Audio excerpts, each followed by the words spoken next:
Hello to all of you, our viewers. I hope you're having a great weekend. It's time again for the news here on Rwanda Television. My name is Sarishin Hore. We'll start with the headlines.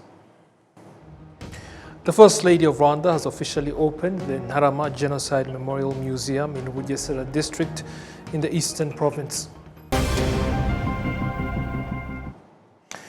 Straight to the details.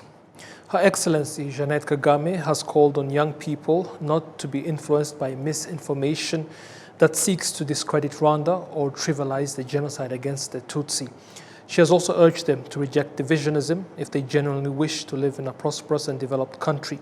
She made the remarks during the 13th edition of the Igihango Churungano Youth Forum, which brought together more than 2,000 young people to commemorate the youth who were killed during the 1994 genocide against the Tutsi. While discussing Rwanda's history, the Minister of National Unity and Civic Engagement, Jean Damascene Bizimana, noted that genocide deniers and those who seek to minimize it continue to use fabricated narratives that are not supported by facts. He pointed out that such falsehoods should be condemned and encouraged young people to continue promoting the truth about Rwanda's history. In her address, the First Lady reminded the participants that the younger generation are the custodians of the achievements Rwanda has made and have the responsibility to protect and build upon them.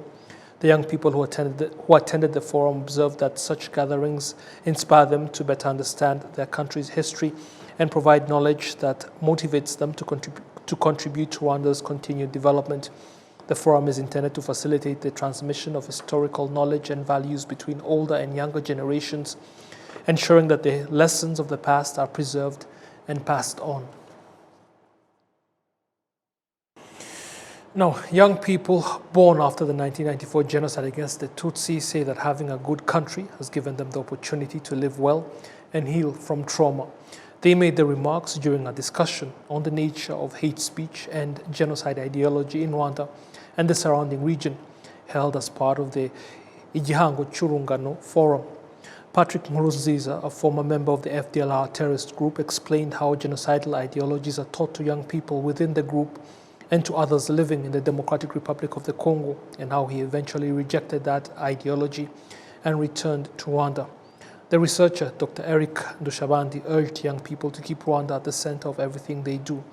The Igihango Churungano Forum brought together approximately 2,000 young people and was held alongside activities marking the 32nd commemoration of young people who were killed during the 1994 genocide against the Tutsi back in 1994.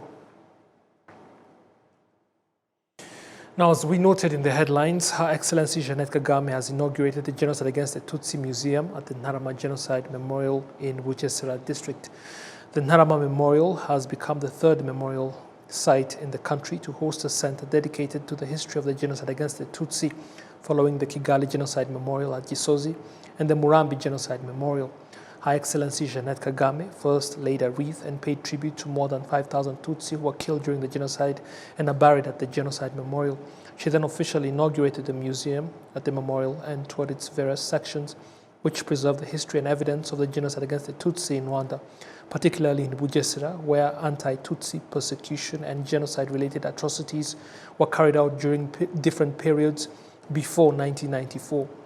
The Ministry of National Unity and Civic Engagement has stated that documenting and presenting historical information at genocide memorials is an important part of commemoration efforts and education aimed at combating genocidal ideologies. In remarks delivered to young people attending the Igihango Churungano Forum, the First Lady encouraged them to visit centers that document the history of the genocide against the Tutsi. Now, the Ministry of National Unity and Civic Engagement has also announced that a program is underway to construct genocide history centers at 8 national memorial sites. The initiative has begun with the Nyanja Genocide Memorial, where construction of the museum is already in progress. Now, the ambassador of Israel to Rwanda, Her Excellency Enid Wise, believes that the development of the city of Kigali should go hand in hand with the creation of more recreational spaces, particularly for young children. She made the remarks during the inauguration of a children's recreational facility in Busanza Cell. Parents living in Busanza settlement say that having a dedicated recreational space will give their children a place to spend time after school and during weekends. The Deputy Mayor of the city of Kigali, in charge of urbanization and infrastructure, Fulgence Dusabimana, noted that the facility will also contribute to children's education, as it includes a library. Ambassador Enit Weiss noted that Rwanda is a country experiencing rapid development and that facilities as this are needed in many parts of Kigali, particularly because the city receives tourists who often travel with their children. People who know me, they know that I keep saying how amazing this country, and I think the development is insane. You have so many new buildings, new neighborhoods coming in. So what we realize, I have small kids, that know many places for the kids to go out just to run. It's a safe place with no car around, to have slides, to have places to paint. We even put library here. More you have like this, more tourists will come to Kigali, because tourists sometimes go to Musanze, they go to the safari, but they don't necessarily stay in Kigali. Let's have more places like you do, Eco Park, and you have many other places. Let's create more places. There, if you can look around, there is a small coffee place for the parents to sit coffee and be with the kids. There is a small library for do reading competitions, or just books that we put. There are also toys we brought there. But there's also, what we try to do is combine nature with fun. I think in the future what we want to do is to even expand around, and we have many ideas how to use more things to bring here and more using the area, because the community really needs it.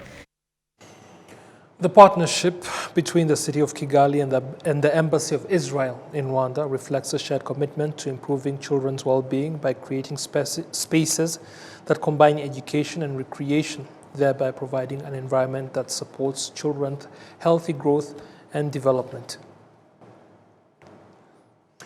Now to aviation matters, and Rwanda's national airline, RwandAir, has announced its cargo division plans to expand its launching additional destinations across different parts of the world. The airline also says that although the conflict in the Middle East has disrupted some of its operations, efforts to improve its services are continuing. Djibouti is one of the destinations served by RwandAir cargo. People in Djibouti have praised RwandAir's services, saying they play an important role in strengthening economic ties and cooperation between the two countries. Concurrently, when you see the cargo coming by sea, going to Uganda, we are using Rwanda Air. Rwanda actually have a good, as you can say, geopolitical strategic resource. So we are using Rwanda Air for all the cargo coming by sea. Going to Uganda, we are using actually Rwanda Air, and Rwanda Air actually, there is a lot of businessmen come to Djibouti, and using also Rwanda Air also. So it's a good service, and we are using this Rwanda Air You are targeting neighboring countries. Exactly, 100%, yeah. What actually Rwanda is doing is the app for the rest of the separation. Now, RwandAir cargo transports goods to Djibouti through various destinations, including Dubai. However, the airline's management says that cargo operations in eastern destinations have been affected by the ongoing conflict in the Middle East. It had an impact on us because UAE is a huge market to our business, but definitely also the impact it had mostly on the passengers is not the equivalent to what the impact had on freighters, because we had an opportunity to operate ad hoc flights to UAE, but definitely it disrupted our revenue streams, and also it affected the market in general. So definitely it had our revenue streams, and also it affected the market in general. So definitely it had a huge impact on our business. The head of RwandAir Cargo also stated that the company will continue expanding its new markets as part of its strategy to grow its operations and increase its global reach. RwandAir currently operates to mainly cargo markets are UAE, UK and Europe, specifically to Brussels and Paris, where we do operate 3 times weekly, and to UK we are operating currently daily flights to UK. Of course, the markets currently that are planned to be introduced are both on intra-Africa continent and also those of long-haul routes like for example Istanbul, we are looking at doing Jeddah in Saudi Arabia, and also Oman. We are looking at several markets that we could add to our current network. Now, in 2025, the volume of cargo transported by Rwanda Air Cargo increased by 2.4%. This comes as the government of Rwanda continues investing in Rwanda Air to strengthen its capacity to transport both passengers and freight worldwide. The objective is to expand services across all continents, supporting trade, tourism, and Rwanda's connectivity with the rest of the globe. Now, the Ministry of Education says that investing in the promotion of reading and writing among children continues to help them expand their knowledge and develop their ability to think creatively and innovate. The remarks were made as the 5th edition of a national reading and writing competition for primary and secondary school students was concluded on Friday. The competition brought together children who demonstrated strong skills in both reading and writing. It was organized by the Kigali Public Library with the aim of promoting a culture of reading and writing among children and young people. The Minister of State in the Ministry of Education, Claudette Irere, emphasized the need for collaboration among different stakeholders to further strengthen the culture of reading among children. This competition is very valuable because we know that education goes beyond the classroom. Education is also about learning how to think, imagine, communicate, and solve problems. Writing helps students and children do all of that. And by writing in English, French, and Kinyarwanda, students are building confidence and finding their voices. They are learning how to express their ideas and how to share Rwanda's story with the world. This year's theme, Money Matters, is very important. Money is part of everyday life. Learning how to save, plan, invest, and use money wisely is a skill that I would wish to see many more of our classrooms teaching. But nevertheless, it is a skill that will help anyone throughout their life. I'm especially proud that students have shown that as young as they are, they're never too young to think seriously about leadership, responsibility, entrepreneurship, and building a better future. The competition attracted more than 5,000 children from all districts across the country. Now, staying with educational matters, parents whose children study at Gabiro High School say that knowledge and practical skills their children acquire at the school are clear evidence that Rwanda's education sector continues to make significant progress. They made the remarks during a ceremony held to congratulate students who have completed lower secondary and upper secondary education and to wish them a success in their upcoming national examinations. A total of 180 students from the school are preparing to sit for the national examinations, including 122 who have completed lower secondary education and 58 who have completed upper secondary education. The students, led by their school administrators in a colorful parade, displayed great excitement and enthusiasm. The event also provided an opportunity for parents and students to celebrate together, with parents expressing appreciation for the progress their children have made. The head of Gabiro High School, John Gatete, said that recognizing students in this way helps motivate and prepare them for the national examinations. Yeah, it is just to motivate them, to motivate especially the candidates themselves to work hard so that they pass the national exams. Secondly, it is to motivate the raw ones, the raw classes, to be motivated at least to achieve the same by the time they reach in senior 3 or senior 6. The students themselves noted that the education that they have received and the methods to which they were taught have equipped them with the skills and confidence needed to perform well during the national exams. We are educationally stable because we have capable teachers and leaders. Now we are having group works of which takes place every evening where 10 students gather and the responsible teacher is there to help them.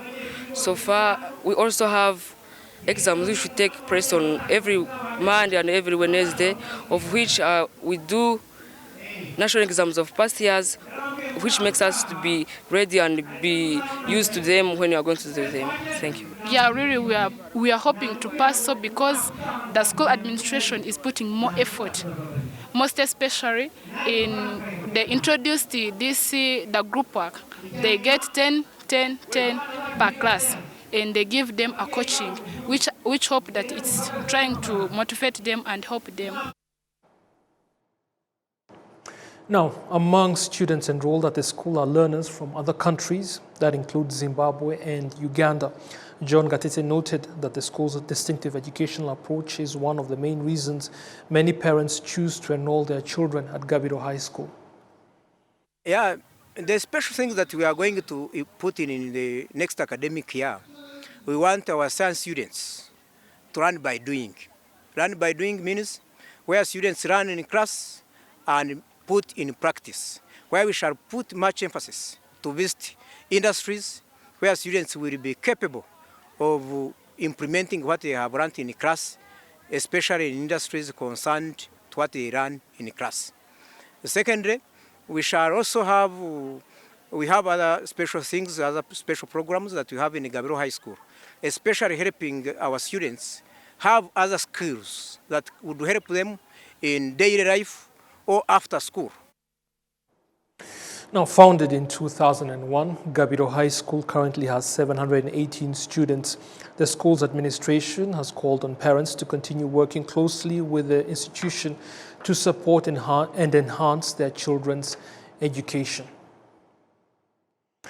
Now to the continent's sports sector. And basketball in Africa is aiming to be is aiming for far more success on the court. Speaking at the 2026 BAL Innovation Summit, the president of the Basketball Africa League, Amadou Gallo Fall, outlined an ambitious vision to transform the sport into a powerful economic driver across the continent. Fall emphasized the importance of developing sustainable franchise models capable of creating jobs, attracting investment, and contributing to national GDP growth. He also highlighted the inspiration of the BAL to evolve into a premier continental competition comparable in stature and impact to the Confederation of African Football in African football. And we are the teams. We want to move in an area where the teams actually can take up most of the operational heavy lift that today we are doing. When you go to the US, the Boston Celtics playing the LA Lakers, when they play in LA, LA is hosting. They are the ones worrying about filling up the arena, organizing the competitions, managing courts, game operations, and all that stuff. You go to Boston, Boston is doing it.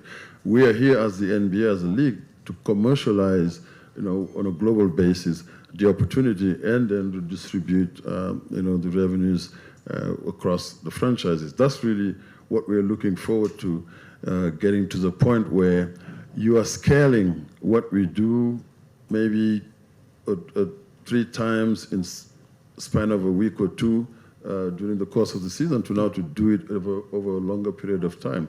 You have a season that would last 6 to 8 months, and you have teams that are capable of operating and becoming really economic dynamos in their cities, because you see how the Kigali Arena is activated.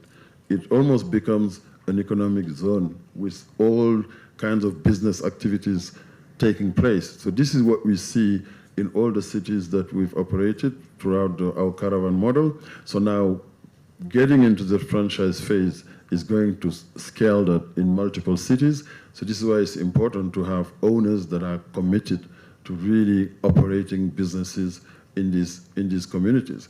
And also it's gonna deepen the talent development process. We had the NBA Academy. You saw Haman Malwach or Ulrich Chamchi. There are other players across the NCAA doing incredible. This is something that the NBA shouldered, right, over since 2017 when the academy was launched. Now going into this franchise model, every franchise is going to be incentivized to go and identify talent and develop this talent. We'll continue to provide our platforms to train elite coaches, elite player development coaches, top referees, all the things that we need to make sure that exist to continue to ensure that we have one of the best product on the court, because that's at the end of the day, that's what this is about. That's what is going to attract the partners. That is what is going to attract also the fans. The fans. So you're going to be able to ensure more fan affinity. You're going to have. When we were in Rabat, one of the highlights for me, and I'm sure for most spectators who were there, the fans from Club Africa, they traveled from Tunis to Rabat, and also because of proximity, and they had 2 flights a day. Think about fans traveling from across the continent to go support their favorite team. I'm singling out the Club Africa fans because they ensured that there was an incredible atmosphere every time the team play. And now also when the home team is going to play every game in the next phase. I think that's what's also exciting. Okay. To make sure that the talent is going to continue to be developed. We want to make sure that federations get better, get more professional. We have coaching programs that we've been running to make sure that we have a critical mass of coaches, all in partnership with FIBA. So that governance and operational excellence is what's going to ensure the trust from partners to even players. We see every year a better caliber of import players coming in the league. We had 8 players who played in the NBA who are playing, in the league this year. So that rapid development and that confidence that partners have, a record number of partners this year was 22. So where we launched the league during the first year with mostly the NBA's global partners like Nike, Brand Jordan, Wilson, and then we had the Rwanda Development Board.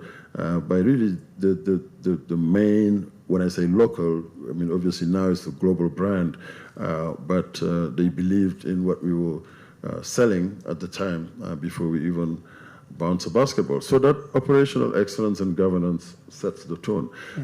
Then you need committed owners, committed owners who are upstanding citizens, who are committed to building communities, that making sure that franchise is an economic dynamo, that is creating jobs, that is employing people, and also the commitment is going to translate in terms of where this team is going to play, so that owners who have not only the balance sheet but also share our passion with how we view basketball in the Basketball Africa League as a economic driver that is going to contribute to the GDPs of the countries and the communities where they are. And then the product on the court, that we've never compromised on it. And I think this is why the consistency we've established comes from there. You have top competition. Every year the competition has gotten better. I think this year we are seeing incredible engagement through all our digital assets. Is because of the quality of the competition on the court.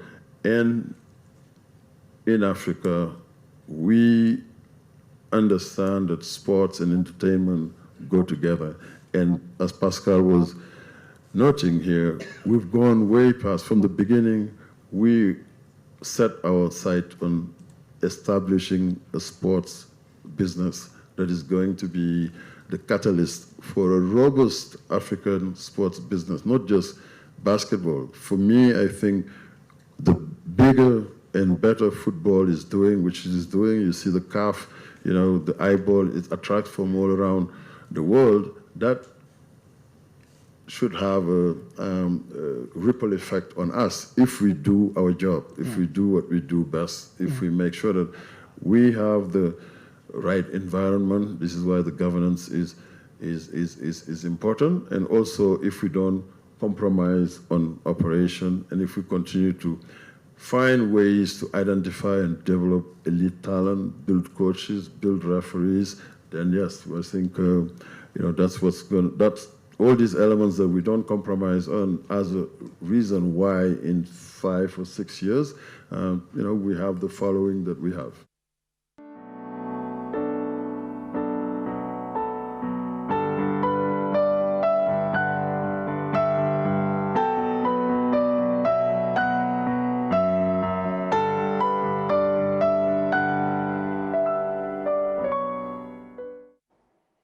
Employees of the Rwanda Housing Authority have observed that understanding the history of the genocide against the Tutsi and the country's liberation struggle should serve as an opportunity for self-reflection and for improving the way they carry out their responsibilities.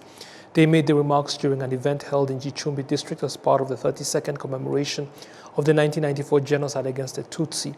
The employees of the Rwanda Housing Authority visited the Murindi Liberation History Museum, where they were briefed on the course of Rwanda's liberation struggle and the efforts that led to the country's liberation. They later proceeded to the Mutete Genocide Memorial. Some of the employees said that the visit helped them to gain a deeper understanding of Rwanda's history. They added that the experience provided them with an opportunity to assess their own performance and strengthen their commitment to carrying out their duties in a manner that contributes to national development. The Director General of the Rwanda Housing Authority stated that the event was organized as part of the institution's participation in the 100 Days of Remembrance, marking the 32nd commemoration of the genocide against the Tutsi.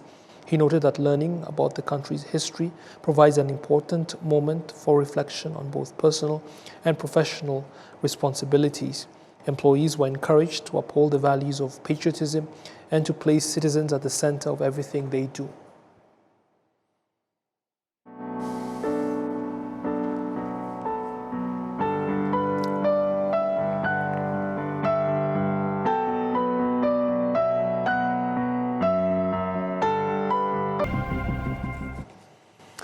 Enola Gladys will be with you for the next edition of the news. Until I see you again, it's goodbye.